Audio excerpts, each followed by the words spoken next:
रामकृष्ण रे. पांडुरंगा करू प्रथम नमन, दुसरे चरण संतांची. धन्य धन्य एकनाथा तुमचे चरणी माझा माथा, तुमचे चरणी माझा माथा, तुमचे चरणी माझा माथा. पंढरीश पांडुरंग परमात्मा माऊली ज्ञानोबाराय, जगद्गुरु तुकोबाराय, शांती ब्रह्मश्री संत एकनाथ महाराज आदी करून सर्व संत मंडळीच्या चरणी विनम्र नमन करून आजच्या भारुड सेवेला आपण सुरुवात करूया. नाथांची भारुड भाग 32 नाही का, 31 भाग मला वाटते झाले. 31 भागापासून आपण नाथांच्या भारुडावरती चिंतन करतो आहोत. त्या अगोदर आपण अनेक अभंगावरती ओव्यांवरती चिंतन केलं, पण नाथांची भारुड सुरू केल्यापासून रोज आपण किंवा प्रत्येक भागामध्ये आपण नाथांचं भारूड घेऊन त्यावर चिंतन करतो आहोत. आज हा 32वा भाग. आजच्या भागामध्ये चिंतन करत असताना मला असं वाटलं की आपण लंगडा बघितला, मुका बघितला, बहिरा बघितला, आंधळा बघितला, पांगळा बघितला आणि आता नाथरायांच्या वासुदेव प्रकरणातला अभंग त्यावर काही चिंतन करावं. खरं म्हणजे आंधळा पांगळा वासुदेव ही काकडा आरतीमध्ये सातत्यानं आपण ही अभंग ऐकत आलो आहोत, म्हणत आलो आहोत. हा वासुदेव प्रकरणातला अभंग हा सुद्धा काकडा आरतीमध्ये आपण म्हणत असतो आणि या भारूड प्रकरणामध्ये सुद्धा येतो. त्यामुळे हा सेवेला घेतलाय. सर्वप्रथम अभंग बघू आणि चिंतन करू. नाथरायांचा हा अभंग असा आहे. नाथराय म्हणतात, कर जोडून विनवितो तुम्हा, कर जोडून विनवितो तुम्हा, नका करू संसार श्रमा, नका करू संसार श्रमा, नका गुंतू विषय कामा, नका गुंतू विषय कामा. तुम्ही आठवा मधुसूदना गा, तुम्ही आठवा मधुसूदना गा, तुम्ही वासुदेव वासुदेव म्हणा, तुम्ही वासुदेव वासुदेव म्हणा, तुम्ही वासुदेव वासुदेव म्हणा, तुम्ही वासुदेव वासुदेव म्हणा. नरदेह दुर्लभ जाना, नरदेह दुर्लभ जाना, शतवर्षाची गणना, शतवर्षाची गणना. त्यामध्ये दुःख यातना, त्यामध्ये दुःख यातना, तुम्ही आठवा मधुसूदना गा, तुम्ही आठवा मधुसूदना गा, तुम्ही वासुदेव वासुदेव म्हणा रे, तुम्ही वासुदेव वासुदेव म्हणा, तुम्ही वासुदेव वासुदेव म्हणा रे, तुम्ही वासुदेव वासुदेव म्हणा. न लगे तीर्थाचे भ्रमण, न लगे तीर्थाचे भ्रमण, न लगे तीर्थाचे भ्रमण, न लगे न लगे दंडन मंडन, न लगे दंडन मुंडन, न लगे पंचाग्नी साधन, न लगे पंचाग्नी साधन. तुम्ही आठवा मधुसूदना, तुम्ही आठवा मधुसूदना, तुम्ही वासुदेव वासुदेव म्हणा रे, तुम्ही वासुदेव वासुदेव म्हणा, तुम्ही वासुदेव वासुदेव म्हणा रे, तुम्ही वासुदेव वासुदेव म्हणा. हे किंमत न लगे तीर्थाचे भ्रमण, न लगे तीर्थाचे भ्रमण, न लगे दंडन मुंडन, न लगे पंचाग्नी साधन, तुम्ही आठवा मधुसूदना. आणि शेवटचं चरण असं आहे, हेची माझी विनवणी, हेची माझी विनवणी, जोडून या कर दोन्ही, जोडून या कर दोन्ही, शरण एका जनार्दनी, शरण एका जनार्दनी. तुम्ही वासुदेव म्हणा अनुदिनी, तुम्ही वासुदेव म्हणा अनुदिनी, तुम्ही वासुदेव वासुदेव म्हणा रे, तुम्ही वासुदेव वासुदेव म्हणा, तुम्ही वासुदेव वासुदेव म्हणा रे, तुम्ही वासुदेव वासुदेव म्हणा. असा हा 4 चरणाचा वासुदेव प्रकरणातला नाथरायांचा असा उत्कृष्ट असा अभंग आहे. हा वासुदेव प्रकरणातला आहे. भारुडामध्ये हा अभंग येतो का? हो येतो. काकड आरतीमध्ये आपण नित्याने अभंग म्हणतो का? हो, वासुदेव प्रकरणातले बरेच अभंग आपण काकड आरतीमध्ये म्हणतो. मुळात वासुदेव म्हणजे काय हे आपण थोडं समजून घेतलं पाहिजे. आपल्याकडे महाराज हिंदू संस्कृतीमध्ये आणि महाराष्ट्रीयन संस्कृतीमध्ये समाज प्रबोधनाचे विविध माध्यम आहेत महाराज. पुरातन काळापासून ही व्यवस्था, आपली जी व्यवस्था बनवून ठेवली, समाज व्यवस्था जी बनवून ठेवली ना, ती खूप विचार करून बनवून ठेवलेली असणार असं वाटते. सकाळी सकाळी कोणीतरी, खेड्यामध्ये पूर्वी आम्ही बघायचो, आता जवळजवळ तो प्रकार दिसत नाही किंवा कमी झाला असं म्हणावं लागेल. सकाळी सकाळी डोक्यावरती मोर पिसाची टोपी, पायघोळ असा अंगरखा, अशी पायात विचार आहे, कमरेभोवती शेला गुंडाळलेला आहे, कमरेभोवती शेला, खांद्यावरती दुपट्टा आहे, एका हातात चिपळ्या आहे, एका हातात टाळ आहे महाराज. आणि वासुदेवाची स्वारी सकाळी सकाळी घरी येतो आणि म्हणतो, समाज काय म्हणतो महाराज तो? वासुदेव आला रे वासुदेव आला, वासुदेव आला रे वासुदेव आला. खूप मजा यायची महाराज. पूर्वीच्या काळी आम्ही बघायचो लहानपणी, सकाळी सकाळी मधुर स्वरामध्ये कोणीतरी गाणं गायचं. आणि मग आता सारखं त्यावेळेला 10-11 पर्यंत मुलं झोपत नव्हती. काही जरी झालं तरी 6-7 वाजता प्रत्येक घरातले मुलं उठायचे, कारण कामं होते ना. गाई धुण्यापासून, बैल पाणी पाजायला नेण्यापासून तर शेतात जाण्यापासून सर्वजण आपापल्या कामात होते, श्रीमंत असो की गरीब असो. मात्र नियम होते महाराज काही.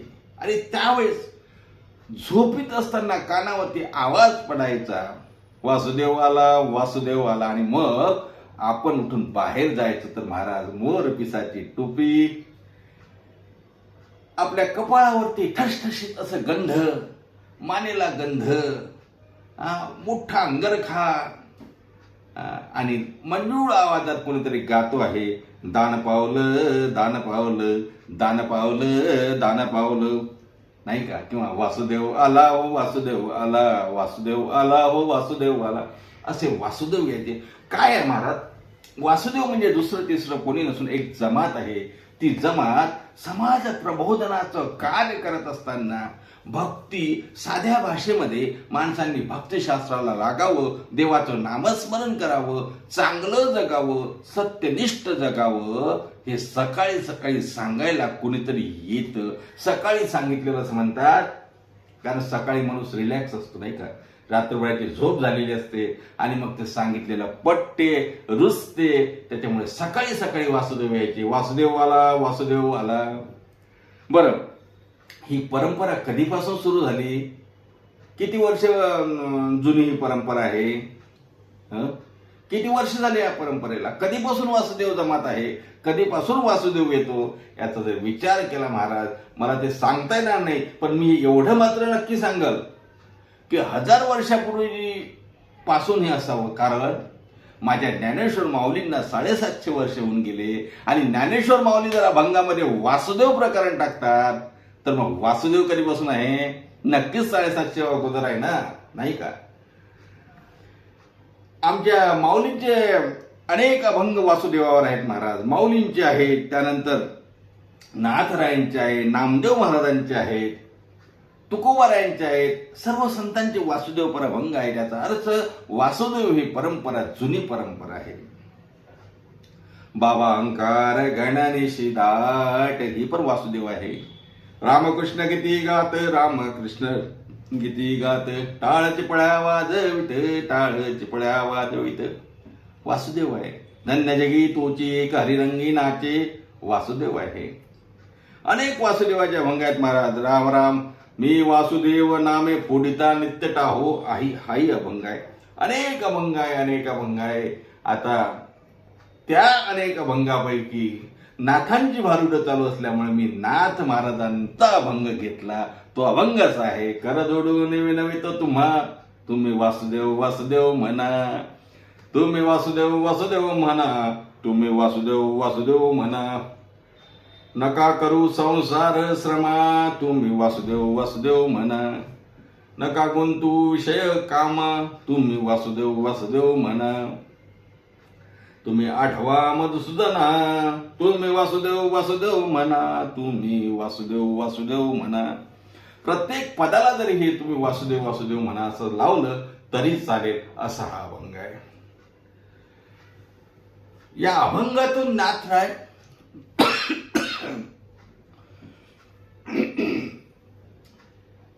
वासुदेवाच्या रूपकातून आपल्या समोर एक तत्वज्ञान मांडतात, एक उपदेश करतात. मुळात रूपकामध्ये झालेला वासुदेव हा जरी सकाळी येऊन आपल्याला जाग करतो आणि जाग करून आपल्यालाही जीवन कसं जगावं हे सांगतो, असा वासुदेव नाथ महाराजांनी संत रूपाने आपल्या समोर आणला आणि संत आपल्याला जो उपदेश करतात तो वासुदेवाच्या रूपातून आपल्या समोर मांडण्याचा प्रयत्न केला.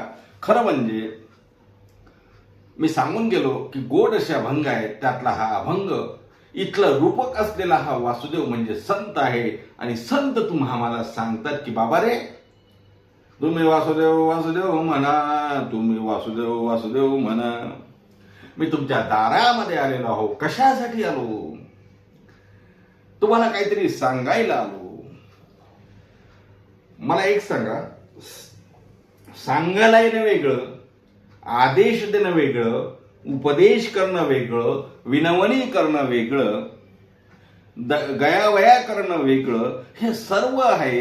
आणि या ठिकाणी या अभंगामध्ये नाथराय आले, काय आदेश देतात, उपदेश करतात, विनवणी करतात, सांगतात. काय करतात काय महाराज? एक सांगू का तुम्हाला, ही संतांची भाषा आहे महाराज. आणि नाथरायांसारखे संत अभंगाची सुरुवात अशी करतात, कर जोडून विनवितो तुम्हा, कर जोडून विनवितो तुम्हा. कर जोडून विनवितो तुम्हा म्हणजे दोन्ही हात जोडून मी तुम्हाला विनंती करतो, विनवितो तुम्हा. काय विनंती करतो? तुम्ही वासुदेव वासुदेव म्हणा व तुम्ही वासुदेव वासुदेव म्हणा. नाथराय या वासुदेव प्रकरणाच्या अभंगातून असं म्हणतात, मी हात जोडून तुम्हाला विनंती करतो, वासुदेव हात जोडून विनंती करतो की तुम्ही वासुदेव वासुदेव म्हणा. असा वासुदेव म्हणा. वासुदेव म्हणजे काय? आता आपण असा अर्थ बघितला. खरं म्हणजे वसुदेवाचा पुत्र म्हणजे वासुदेव, म्हणजे भगवान श्रीकृष्ण, म्हणजे भगवान विष्णू, म्हणजे भगवान श्रीराम, म्हणजे विठ्ठल परमात्मा. वासुदेव. नाथराय म्हणतात तुम्ही वासुदेव वासुदेव म्हणा. बरं ठीक आहे ना नाथराय, तुम्ही असे पण सांगितलं ओ वासुदेव म्हणा, म्हणा वासुदेव वासुदेव म्हणा. पण नाथराय असं सांगत नाही. नाथराय कर जोडून विनवितो तुम्हा, कर जोडून विनवितो तुम्हा. नाथ महाराज विनंती करतात. हो, मी सांगितलं ना, आदेश वेगळा, सांगणं वेगळं. तुकोबार एका अभंगामध्ये सांगतो असं म्हणतात, सांगतो तुम्हा मी भजा अरे विठ्ठला. सांगतो नाही का? पण इथे महाराज असं म्हणतात की मी तुम्हाला विनंती करतो, विनवितो, कर जोडून विनवितो तुम्हा. मी तुम्हाला हात जोडून विनंती करतो की वासुदेव वासुदेव म्हणा. तुम्ही वासुदेव वासुदेव म्हणा रे, तुम्ही वासुदेव वासुदेव म्हणा. आता गंमत अशी आहे महाराज, इथे ना कोणी कोणाला सांगावं, कोणी कोणाला उपदेश करावा, कोणी कोणाला आदेश द्यावा, कोणी कोणाला विनवणी करावी, याचं काही प्रोटोकॉल आहे की नाही? आहे ना. मग इथे तुम्हाला विनवणी करणारे कोण आहेत महाराज? मला सांगा. संतांनी देवाकडे विनवणी केली मी समजू शकतो, विनवणीचे अभंग आहेत ना, विनवणीचे अभंग आपल्या मालिकेमध्ये आहेत ना. देवाला आपण विनवणी करतो, संतांना विनवणी करतो नाही का, सज्जनांना विनवणी करतो, मोठ्यांना विनवणी करतो. पण इथे विनवणी वेगळी आहे महाराज. दुर्बळ, हीन, पापी, अभागी कोणीही असू द्या, नाथराय त्यांना विनवणी करतात. हे उलट चक्र कसं आहे महाराज? नाथाच्या घरची उलटी खून नाही का? नाथराय विनंती करतात, विनवणी करतात, मी सांगितलं ना, नाथराय स्पष्ट आदेश देत नाही की राम राम म्हणा. नाथराय विनवंती करतात, हात जोडतात आणि दोन्ही हात जोडून म्हणतात, कर जोडून विनवितो तुम्हा. तुम्हा म्हणजे, या तुम्हामध्ये कोण आला मला सांगा ना. तुम्हा म्हणजे श्रीमंत, तुम्हा म्हणजे गरीब, तुम्हा म्हणजे विद्वान, तुम्हा म्हणजे अभक्त, तुम्हा म्हणजे भक्त, तुम्हा म्हणजे ब्राह्मण, तुम्हा म्हणजे क्षत्रिय. कोण आहे कोण तुम्हामध्ये? तुम्हा हा शब्द एवढा व्यापक आहे महाराज. या तुम्हामध्ये जो कोणी बसेल तो सर्वच. सर्वांना नाथराय विनंती करतात आणि ती हात जोडून करतात. असं नाही की शहाण्यांना विनंती आणि मूर्खांना हो तिकडे. श्रीमंतांना विनंती, बसा महाराज पाटावर, बसा आता पंक्तीला बसा. श्रीमंताला विनंती, गरीबाला हे दुसऱ्या पंक्तीत बस रे. असं काही आहे का? इथे तुम्हा हा शब्द आला. इथे तुम्हा शब्द आल्यामुळे सर्वांना विनंती आहे. नाथराय सर्वांना विनंती करतात, कर जोडून विनवितो तुम्हा, कर जोडून विनवितो तुम्हा.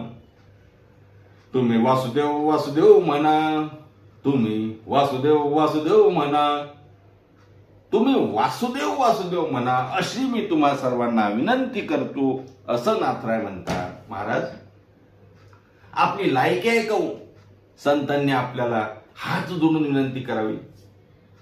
आहे का?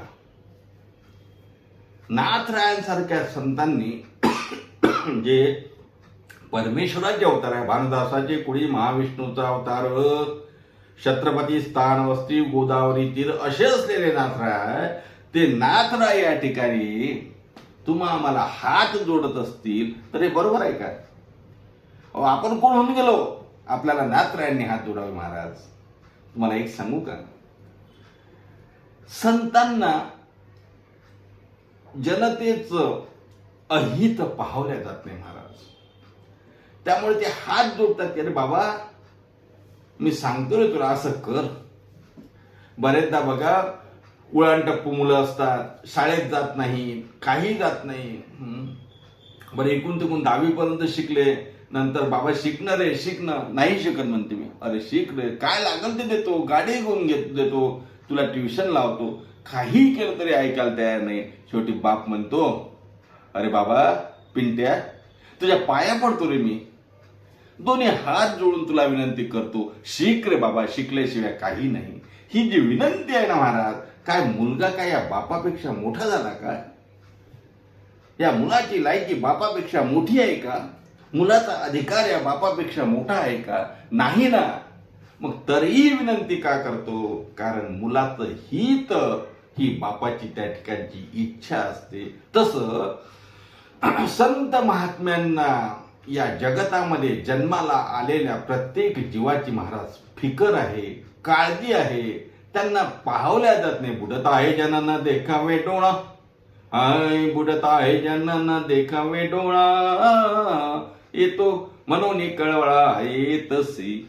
म्हणून कळवळा येतो महाराज त्यांना, आणि हा कळवळा आल्यामुळं त्यांच्या ज्यांनी राहवल्याच जात नाही. ज्या वेळेला कोणीच भगवंताचं नाव घेत नाही असं दिसते, तेव्हा नाथरायांसारखे साधू संत महात्मे वासुदेवाचं रूप घेऊन तुम्हा मला सांगतात की बाबा रे तुम्ही वासुदेव वासुदेव म्हणा रे, तुम्ही वासुदेव वासुदेव म्हणा. बरं, लोकांना चांगलं सांगितलं तर समजतही नाही महाराज. रागाने सांगितलं तर म्हणते आम्ही कशाला तुझं ऐकू. चांगलं सांगितलं तर तुम्ही काय शहाणे झाले का? नाही का? आदेश दिला तर तो कोण होतो आदेश देणारा? संत महात्मे या ठिकाणी आपला कुठल्याही प्रकारचा मोठेपण त्या ठिकाणी कधीच मिरवत नसतात. संत महात्मे मात्र त्या ठिकाणी लहानपण देगा देवा मुंगी साखरेचा रवा, लहान म्हणतात तुम्हाला मोठं बनवतात आणि तुम्हाला मोठं बनवून तुम्हाला विनंती करतात की बाबा रे माझी विनंती आहे. पण तशी साधी विनंती नाही, हात जोडून विनंती आहे की वासुदेव वासुदेव म्हणा, कर जोडून विनवितो तुम्हा, तुम्ही वासुदेव वासुदेव म्हणा, वासुदेव वासुदेव म्हणा, तुम्ही वासुदेव वासुदेव म्हणा, तुम्ही वासुदेव वासुदेव म्हणा. ही विनंती आहे महाराज, आणि ही विनंती संतांनी केलेली आहे. आणि केली कोणाला? तुम्हाला केली. तुम्हाला केली म्हणजे आपली लायकी नसताना ही विनंती केली. मी तुम्हाला उदाहरण दिलं, मुलगा आणि वडिलाचं उदाहरण दिलं की मुलाचं हित जसे वडील बघतात, आई बघते, तसं संत महात्मे आपले मायबाप आहेत आणि आपण त्यांचे मुलं असल्यामुळे ते आपलं हित बघून हात जोडून पण कधी कधी म्हणतात, हो महाराज कर जोडून नेहमी नव्हे तो तुम्हा तुम्ही वासुदेव वासुदेव म्हणा. संत महात्मे आपल्या आईबापच आहे ना हो. महाराज इकडे काही म्हणतात ना, तुम्ही संत माय बाप कृपावंत, तुम्ही संत माय बाप कृपावंत, कायमी पतित कीर्ती वाणू, कायमी पतित कीर्ती वाणू, तुम्ही संत माय बाप कृपावंत, कायमी पतित कीर्तिवान. असे संत महात्मे आपले मायबाप आहेत महाराज. आपले खऱ्या अर्थानं हित जाणणारे आहे. इतरांना हित कळत नसते. आईबाप व्यवहारिक हित जाणतात, पण संत महात्मे तुमच्या आमच्या उद्धाराचं पारमार्थिक हित जाणतात. हित नाही ठावे जननी जनका, हित नाही ठावे जननी जनका. जननी म्हणजे आई आणि जनक म्हणजे बाप. त्यांनाही पारमार्थिक हित आपलं माहिती नसते, जे संतांना माहिती आहे. म्हणून संत महात्मे जे सांगतात ते ऐकावं. पण संत महात्मे पण दादागिरीनं सांगत नाहीत. संत महात्म्यांना फायदा काय आहे हे सांगून मला सांगा ना. तुम्ही वासुदेव वासुदेव म्हणा, नका म्हणू, संतांना काय फायदा आहे. पण संतांना आपलं हित त्या ठिकाणी जपायचं आहे महाराज. सर्वांचा उद्धार व्हावा ही इच्छा त्यांची असल्यामुळे नाथ महाराजांसारखे संत, तुकोबारायांसारखे संत त्या ठिकाणी हात जोडतात. मी यासाठी सांगतो, संबंध अभंग आपला तसाच राहिला. मी फक्त कर जोडून विनवितो तुम्हा यावरच बोलतो आहो. आपल्या लक्षात आलं असेल. अनेक ठिकाणी महाराजांचे प्रमाण आहे तुम्हाला सांगतो. मी का सांगतोय, एवढे मोठे महात्मे हात जोडतात हो, तरी आपल्याला थोडी पण वाटू नाही का मनाची. तुकोबारा तर एके ठिकाणी म्हणतात, अहो हात कशाला, मी तुमच्या पाया पडतो, लागून या पाया विनवितो तुम्हाला. नाथराय म्हणतात कर जोडून विनवितो तुम्हा, आणि तुकोबारा म्हणतात लागून या पाया विनवितो तुम्हाला, लागून या पाया विनवितो तुम्हाला. मी पाया पडतो तुमच्या, विनवणी करतो. काय विनवणी करता महाराज. लागून या पाया विनवितो तुम्हाला, करे टाळी बोला मुखी नाम, करे टाळी बोला मुखी नाम, करे टाळी बोला मुखी नाम, करे टाळी बोला मुखी नाम. विठ्ठल विठ्ठल म्हणा वेळोवेळा, विठ्ठल विठ्ठल म्हणा वेळोवेळा, विठ्ठल विठ्ठल म्हणा वेळोवेळा. हे म्हणा, हे म्हणण्यासाठी तुकोबाराय लागून या पाया पाया लागतात आणि विनंती करतात. मी का सांगतोय महाराज, संत महात्मे आपल्या पाया पडायला तयार आहेत. संत महात्मे आपल्याला हात जोडायला तयार आहे. अहो एवढंच कशाला, आणखी सांगू येते पुढे जाऊन. हात जोडणं झालं, पाया पडणं झालं, महाराज दंडवत सुद्धा करतात हो. सकाळच्या पाया माझे दंडवत, सकाळच्या पाया माझे दंडवत, आपुलाले चित्त शुद्ध करा. चित्त शुद्ध करा यासाठी पाया पडतात, दंडवत घालतात, हात जोडतात. नाथराय सुद्धा या वासुदेव प्रकरणाच्या अभंगातून महाराज विनवणी करतात, हात जोडून विनवणी करतात की बाबा रे, देवाचं नाव घे, वासुदेव वासुदेव म्हण, वासुदेव वासुदेव म्हणा तुम्ही, वासुदेव वासुदेव म्हणा. कर जोडून विनवितो तुम्हा, तुम्ही वासुदेव वासुदेव म्हणा. देवाचं नाव घ्या, देवाचं नाव घ्या, वासुदेवाचं नाव घ्या, कृष्णाचं नाव घ्या, विठ्ठलाचं नाव घ्या. संत महात्म्यांनी अशा प्रकारचं आपल्याला महाराज, आपल्याला थोडी, मी का सांगतो पुन्हा पुन्हा, एवढे मोठे अधिकार संपन्न संत महात्मे जेव्हा आपल्यासाठी एवढे खाली उतरतात महाराज, अहो आपण मोठ्याच्या पाया लागायचं म्हटलं तर चारदा विचार करतो. बर, कुणाच्या समोर कसं पाया पडू याचा विचार करतो. घरच्या मोठ्यांच्या पाया पडायची आपल्याला लाज वाटते. बाहेर एखादा कोणी ज्येष्ठ दिसला त्याच्या पायाला हात लावायला लाज वाटते, कुणाला हात जोडायला लाज वाटते. एवढे मोठेपणा घेऊन मिरवणारे आपण आणि तुकोबारायांसारखे सदैव वैकुंठाला जाणारे, नाथरायांसारखे भगवान विष्णूचा अवतार असणारे, ज्ञानेश्वर महाराजांसारखे जे विश्वाची माऊली असणारे, ही सर्व मंडळी जेव्हा आपल्यासमोर विनवणी करतात तेव्हा आपल्याला कुठंतरी आपल्या मनात तरी वाटायला हवी की बाबा रे, एवढं मोठे महात्मे आम्हाला विनवणी करतात, खरंच आपल्या हिताचाच ते विचार करत असतील की नाही. मग ते आपल्या हिताचा विचार करतात, तो मुद्दा जर ते मांडतात तर त्या मार्गाने आपण लागायला हवं की नाही. काय सांगतात होते, काय विनवणी करतात, काय गयावया करतात, काय पैसे मागतात की मला 2 लाख दे, मला 1 लाख दान दे, मला मठ बांधायचा आहे, मला आश्रम बांधायचा आहे, मला शिक्षण संस्था काढायची आहे, मला अनाथ आश्रम काढायचा आहे. पैसे मागतात का तुम्हाला, धन मागतात का, संपत्ती मागतात का? काहीच मागत नाही. फक्त ते एवढंच म्हणतात हात जोडून, करा जोडून विनवतो तुम्ही वासुदेव वासुदेव म्हणा, तुम्ही वासुदेव वासुदेव म्हणा, तुम्ही वासुदेव वासुदेव म्हणा रे, तुम्ही वासुदेव वासुदेव म्हणा, तुम्ही वासुदेव वासुदेव म्हणा.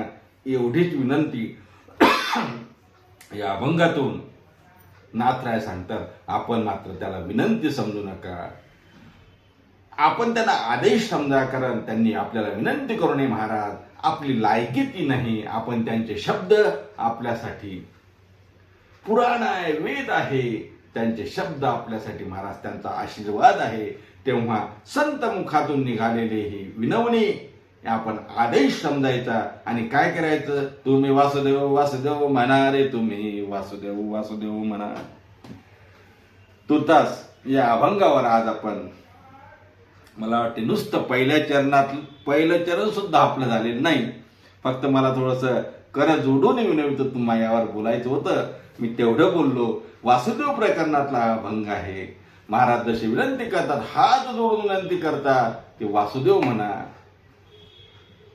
नाथरायांसारख्या संतांच्या चरणी आपण नतमस्तक होऊन त्यांना विनंती करू, नाथराय आम्हाला बुद्धी द्या, आम्हाला शक्ती द्या, आम्हाला त्या ठिकाणी युक्ती द्या की आमच्या मुखातून वासुदेव वासुदेव निघावं. आम्हाला ती बुद्धी तुम्ही द्या. त्यांना विनंती करू महाराज. त्यांनी आपल्याला काय विनंती करावी, पण आपण त्यांनी जे सांगितलं, कळवळ्यानं सांगितलं, ते आपल्या मनाशी ठेवू आणि आपणही वासुदेव वासुदेवाचं स्मरण करत जाऊ. या अभंगावर तर पुढचं चिंतन आपल्याला करायचं आहे, ते आपण पुढच्या भागामध्ये नक्की करणार आहोत, कारण हा अभंग अजून पूर्णपणे चिंतन झालेलं नाही. वासुदेव प्रकरणातला हा अभंग, त्या प्रकरणातलं पहिलं चरण, पहिल्या चरणातले 2 पद, 1 पद आपलं झालेलं आहे. बाकीचा विचार आपण पुढच्या भागामध्ये करू. तोपर्यंत सर्वांना रामकृष्ण हरी. या वासुदेव प्रकरणातलं पुढचं चिंतन पुढच्या भागात. हे चिंतन करण्यासाठी वासुदेव परमात्मा, भगवान श्रीकृष्ण, पांडुरंग परमात्मा आणि नाथ महाराज तुम्हाला नक्कीच त्या ठिकाणी प्रवृत्त करतील. तेव्हा नाथरायांचं भजन करू. श्री भानुदास श्री एकनाथ, श्री भानुदास श्री एकनाथ, श्री भानुदास श्री एकनाथ, श्री भानुदास श्री एकनाथ, श्री भानुदास श्री एकनाथ, श्री भानुदास श्री एकनाथ, श्री भानुदास श्री एकनाथ, श्री भानुदास श्री एकनाथ. पुंडलिक वरदे विठ्ठल श्री ज्ञानदेव तुकाराम, दत्तात्रय जनार्दन श्रीनाथ, माऊली ज्ञानेश्वर महाराज की जय. शांती ब्रह्म श्री संत एकनाथ महाराज की जय.